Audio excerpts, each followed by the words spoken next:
Usai ditetapkan sebagai tersangka, KPK menyebut ada dugaan aliran dana dari mantan Mentan Syahrul Yassin Limpo ke Partai Nasdem. Bagaimana Partai Nasdem, parpol tempat bernaung Yassin Limpo menyikapinya, hingga seperti apa kemudian tanggapan juga dari pegiat anti korupsi soal ujung aliran dana Syahrul Yassin Limpo ini, termasuk dugaan adanya dana dalam kasus pemerasan pimpinan KPK. Kita ulas, saudara, petang hari ini sudah bergabung melalui sambungan Zoom dengan kami ada Ketua DPP Partai Nasdem Taufik Basari dan juga ada pegiat anti korupsi Saur Siagian. Selamat petang Bung Tobas dan juga Bung Saur Siagian. Selamat petang. Sehat selalu. Saya ingin ke Bung Tobas dulu ini soal aliran dana ke Nasdem. Bagaimana tanggapan Anda? Ya, terus terang saya saat ini agak sulit untuk dapat mempercayai keterangan-keterangan yang disampaikan oleh KPK. Ya, kalau kita melihat dari rangkaian proses hukum yang dijalankan oleh KPK pada saat ini, ya mulai dari penggeledahan yang dilakukan pada saat Pak SEL sedang di luar negeri, kemudian ketika terlambat beberapa hari tiba-tiba saja Muhammad Mentan kemudian menyatakan Pak SEL hilang. Ya, terus ada pembangunan opini yang dibangun. Lalu ada pemanggilan penasihat hukum Pak SEL sebagai saksi atas legal opinion yang dia berikan. Kemudian ada pernyataan sebagai tersangka yang disampaikan oleh Menko Polhukam yang mendahului pernyataan dari KPK. Dan kemarin juga ada penangkapan di malam hari, ya. Ketika besoknya seharusnya Pak SEL akan memenuhi panggilan dari KPK dan itu sudah dikonfirmasi akan datang. Dan terakhir ya pernyataan dari Pak Alex Marwata yang dalam keterangannya kemudian menyatakan bahwa beliau mengatakan bahwa ada beberapa peristiwa-peristiwa dan sebagai bukti permulaan ditemukan ada penggunaan dana 13,9 miliar. Dan kemudian ada kalimat tambahannya, ya kalimat tambahannya adalah ia mengatakan bahwa ada penelusuran lebih lanjut yang akan dilakukan oleh tim penyidik yang salah satunya adalah soal aliran dana ya untuk kepentingan Partai Nasdem. Nah ini kan suatu hal yang menurut keterangan Pak Alex masih akan ditelusuri, masih akan dicari, ya. Tetapi sudah disampaikan dalam bentuk insinuasi. Insinuasi kan seperti ada tuduhan, tapi juga kita belum jelas tuduhannya seperti apa. Oke, jadi Anda meragukan apa yang dikerjakan oleh KPK dalam kasus SEL, begitu ya? Saya ingin ya, ke betul. Bung Kalau Saur. kita lihat rangkaian dari peristiwa-peristiwa proses-proses hukum yang ditangani oleh KPK ini, dan terakhir dengan ada insinuasi ini, tapi kita sudah mengecek, ya memang tidak ada aliran seperti itu. Oke, saya ke Bung Saur dulu. Bung Saur, ini kinerja atau kerja KPK dalam kasus Syahrul Yassin Limpo ini diragukan nih oleh Nasdem. Kalau Anda sendiri? Dengan ada dugaan pemerasan yang dilakukan oleh saudara Firly Bahuri, kita bisa paham soal perasaan dari kawan-kawan di Nasdem, penilaian soal apa yang sekarang terjadi di KPK. Saya termasuk juga segera mendorong supaya kawan-kawan di Polda Metro menetapkan saudara Firly kalau emang sudah cukup saya kira bukti untuk tersangka. Tapi sekaligus juga kita juga sudah lihat bahwa kawan-kawan atau kuasa hukum daripada saudara Limpo juga sudah melakukan pra peradilan soal status beliau. Tetapi saya tahu Tobas sama dengan saya, kalau kita lihat kan cukup bukti saya kira yang sudah dilakukan oleh kawan-kawan di KPK. Dan misalnya saya hanya kritisi aja soal satu pernyataan dari Menko Polhukam. Kalau kita lihat misalnya surat dari KPK yang telah memberitahukan kepada Presiden tanggal 26 bahwa status saudara Syahrul Yassin Limpo tersangka, saya kira Menko Polhukam yang dulu di tangan kanan dari Presiden yang harus fokus bagaimana memelototi soal penegakan hukum, politik dan HAM, saya kira tidak ada salah dengan itu. Oke, Bung Saur begini, kan KPK juga sudah membeberkan bukti-bukti ya terkait dengan kasus Syahrul Yassin Limpo di luar daripada kasus yang bersinggungan juga dengan Ketua KPK Firly Bahuri begitu. Anda sendiri menilai bagaimana kerja KPK untuk kemudian sampai penetapan tersangka dan menahan Syahrul Yassin Limpo ini? Nah, kalau saya di satu sisi itu udah benar saya kira kerja-kerja mereka. Cuman kan kalau kita lihat surat penahanan misalnya Syahrul Yassin Limpo masih ditandatangani saudara Firly Bahuri. Padahal kalau kita lihat tadi pernyataan dari Dir Krimsus Polda bahwa SPDP sudah dikirimkan kepada jaksa penuntut umum atau kejaksaan. Saya kira kecepatan supaya apa namanya status saudara Firly sebagai tersangka kalau memang sudah tersangka segera diumumkan karena supaya konsekuensi pasal 32 Undang-Undang Komisi Pemberantasan Korupsi, komisi apa namanya komisioner atau pimpinan KPK yang telah ditetapkan tersangka otomatis dia nonaktif. Nah, ini penting rasa keadilan bukan saja kepada Nasdem, termasuk kita semua. Oke. Sebab ada tidak masuk akal secara moral orang yang diduga melakukan pemerasan, tetapi di sisi lain dia juga mau menyidik atau terlibat apa namanya dalam kasus ini seperti Oke. narasi-narasi Johanis Tanak misalnya, ini kan tidak pernah menyasar soal lembaga KPK-nya, tapi pribadinya yang memang diduga melakukan pemerasan. Saya kira Oke. fokus ke situ gitu, Mbak.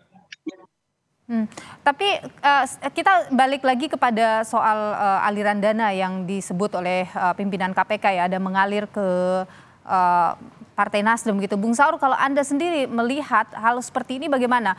Kan juga sudah disebutkan tadi ada dari PPATK begitu yang menyampaikan soal aliran dana itu. Ya, saya kira kan karena apa namanya seperti dibilang Pak Alex tadi itu kan masih intelijen keuangan. Oke. Nah, kita pikir KPK juga harus membuat clear. Misalnya kata Anda juga miliar meragukan bahwa ada aliran dana seperti itu ke partai? ini kita bukan dalam konteks katakanlah meragukan, yang kami juga apresiasi kawan-kawan di Nasdem kan dia mengatakan bahwa hanya menerima 20 juta rupiah. Mereka humble mengaku 20 juta. Cuman kan ada seorang penegak komisioner KPK menunjukkan 5 miliaran. Ini kan sensitif. Kenapa tidak sebut berapa miliar? Kalau memang itu masih katakanlah intelijen keuangan, Oke. coba didalami. Karena ini sensitif, karena posisi sekarang ini di mana saudara Syahrul sudah ditetapkan tersangka, padahal dugaan pemerasan yang dilakukan oleh Firly cukup kuat, Oke. tiba-tiba KPK mengatakan ada miliaran. Itu Bung kan Saur, pertanyaan saya adalah begini, kembali ke soal aliran dana itu, apakah kemudian saya katakan biasanya ya, atau dalam pantauan Anda bahwa aliran dana seperti ini biasa terjadi begitu oleh seorang politisi yang menduduki posisi tertentu, misalnya memberikan aliran dana kepada partai? kalau kita memang sih kita lihat kan seluruh praktek-praktek misalnya katakanlah seperti saudara Taufik Basari sebagai seorang anggota DPR kan tuh lazim dari sekian persen gajinya apa namanya juga disumbangkan secara terbuka kepada partai. Tapi Oke. banyak juga mungkin dia partai tulus-tulus saja, tapi kader yang juga mendapatkan uang ilegal. Nah, kadang-kadang di sini partai kan belum tentu apa Oke. namanya tahu. Kalau memang Dari mana tahu, asal usul uangnya begitu ya? nah harus Saya ingin tanyakan itu ke diusulkan. Bung Taufik Basari. Maaf saya potong Bung Saur. Saya ingin tanyakan itu ke Bung Taufik Basari soal kalau misalnya ada setoran uang begitu dari kader, tentu itu adalah hal yang biasa terjadi. Apakah partai itu biasa mengecek dan lain sebagainya? Ya, jadi setelah munculnya peristiwa ini atau berita ini, kemudian partai mengecek ya di rekening kita apakah memang ada aliran dana yang seperti disampaikan oleh Pak Alex Marwata. Ya, akhirnya yang kita temukan adalah memang pernah Pak SEL mentransfer 20 juta dalam rangka kita lagi saat itu lagi urunan, saya pun juga ikut urunan ya. Saya kalau tidak salah 5 juta saya sumbangkan ya karena ada bencana alam, kemudian kita urunan sama-sama anggota fraksi dan beberapa kader partai lainnya untuk memberikan sumbangan itu, dan sumbangan itu kemudian disalurkan kepada korban bencana alam. Hanya Itu satu yang kali itu saja?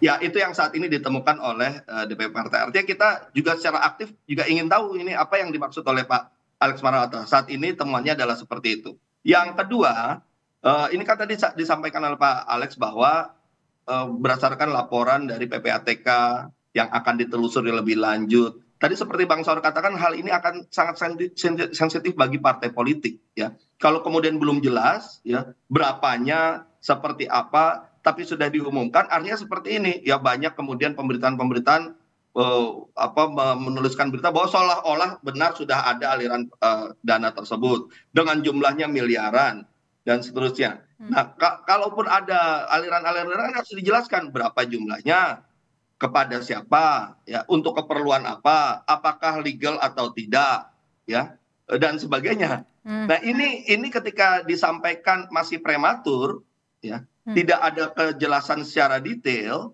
sebagai partai politik itu sangat merugikan karena orang akan langsung menuduh macam-macam kitanya. Sementara kita juga tidak tahu mana yang dimaksud, kecuali kalau kemudian dijelaskan satu persatu, diperinci A, B, C, D, E, F gitu misalnya. Kita akan bisa jawab kalau yang A itu seperti ini, kalau yang B seperti ini. Nah, karena tidak ada kejelasan itulah maka kita melihat loh ini seperti sama juga seperti proses-proses yang dilakukan oleh KPK sebelumnya terhadap kasus ini yang kita lihat sebagai satu kejanggalan. Ini adalah bagian dari kejanggalan proses yang kita lihat, ya, di mana ada insinuasi yang disampaikan, ada sebuah informasi yang disampaikan. Apa yang Anda curigai? Apa yang sedang terjadi yang Anda curigai?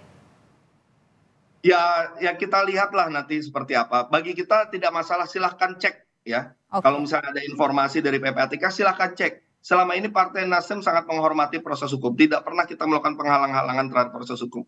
Bahkan jika pun diminta bantuannya untuk mengecek juga, kita akan lakukan itu. Jadi tidak usah khawatir soal itu terhadap Partai Nasdem.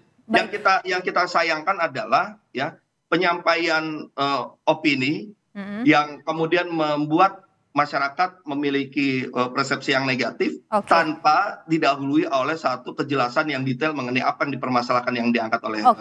Bung Saur, ketika ini kemudian menimbulkan ketidakpercayaan begitu, apa yang dampak besarnya bagi KPK kemudian dalam situasi dan kasus ini ke depannya?